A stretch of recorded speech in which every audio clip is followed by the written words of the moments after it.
வணக்கம். இன்னைக்கு நம்ம ஷார்ட் ஸ்டோரியில நம்ம பார்க்க இருக்கிறது, எகைன் வைஷ்ணவி பத்தி தான் பார்க்க போறோம்.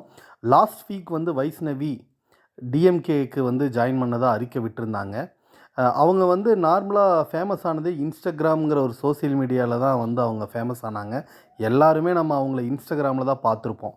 Instagramல பார்த்தா ஆல்மோஸ்ட் ஓவராலா டோட்டல் அக்கவுண்ட் ஹோல்டர்ஸ் பார்த்தீங்கன்னா 2.5 பில்லியன் மெம்பர்ஸ் இருக்காங்க. அதில ஆல்மோஸ்ட் வேர்ல்ட் லெவலில் 1 மில்லியன் செலிபிரிட்டிஸ், அதாவது இன்ஃப்ளூயன்சர்ஸாக இருக்கலாம், இல்லை வெரிஃபைடு அக்கௌண்ட் ஹோல்டர்ஸாக இருக்கலாம், 1 மில்லியன் மெம்பர்ஸ் இருக்காங்க.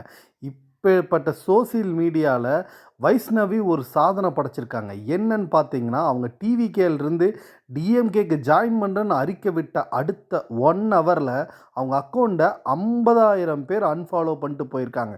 இது வரைக்கும் இன்ஸ்டாகிராம் வரலாற்றில் இப்படி நடந்திருக்குமான்னு கேட்டால், நமக்கு தெரிஞ்சு இந்தியா லெவலில் எதுவுமே நடக்கலை, வேர்ல்டு லெவலையும் நடக்கிறதுக்கு வாய்ப்பில்லை. இவங்க ஒரு புதிய சாதனை தான் படைச்சிருக்காங்க. ஓகே, எனிவே அவங்க அரசியலில் மறுபடியும் கன்டினியூ பண்ண போகிறாங்க. அவங்கக்கிட்ட இருக்க சின்ன சின்ன தவறுகளையெல்லாம் சரி பண்ணிவிட்டு நல்லது மக்களுக்கு நிறைய பண்ண போகிறாங்கன்னு பார்த்தா, இப்போ கொஞ்ச நேரத்துக்கு முன்னாடி டிவிகேலேருந்து தலைவர் டிஎம்கே தலைவரை, அதாவது ஸ்டாலின் அவர்கள் டெல்லி போனதை பற்றி ஒரு சின்ன அறிக்கை விட்டிருந்தார். அந்த அறிக்கையில் டிஎம்கே பற்றி கொஞ்சம் விமர்சனம் பண்ணியிருந்தார். இதுக்கு டிஎம்கே சார்பா ஒரு தலைவரோ, இல்லை அவரோட மகன் உதயநிதி ஸ்டாலின் அவர்களோ, இல்லை மிகப்பெரிய பெரிய எக்ஸ்பீரியன்ஸான மினிஸ்டர்ஸ் நிறைய பேர் இருக்காங்க, அவங்களோ இல்லை மாவட்ட செயலாளர்களோ யாருமே இன்னும் ஆப்போசிட் பண்ணி எந்த ஒரு பெரிய அறிக்கையும் வரல. ஆனால் அம்மினி என்ன பண்ணியிருக்காங்கன்னா, உடனே அவங்க ஒரு இன்ஸ்டாகிராமில் பயங்கரமாக விஜய் அவர்களை திட்டி பயங்கரமாக ஒரு அறிக்கை போட்டிருக்காங்க. இது பார்க்குறதுக்கு நல்லா தான் இருக்குது.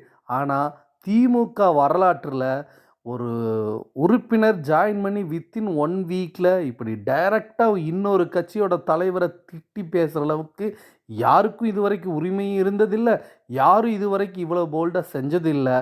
இது திமுக கட்சியில் உங்களால் இது மாதிரி தொடர்ந்து பண்ண முடியுமான்னு தெரில. நீங்கள் டிவிகேல இருக்கும்போது தனிச்சையாக நிறைய செஞ்சுட்டு இருந்தீங்க, அது மாதிரி டிஎம்கேலாம் செய்ய முடியாது.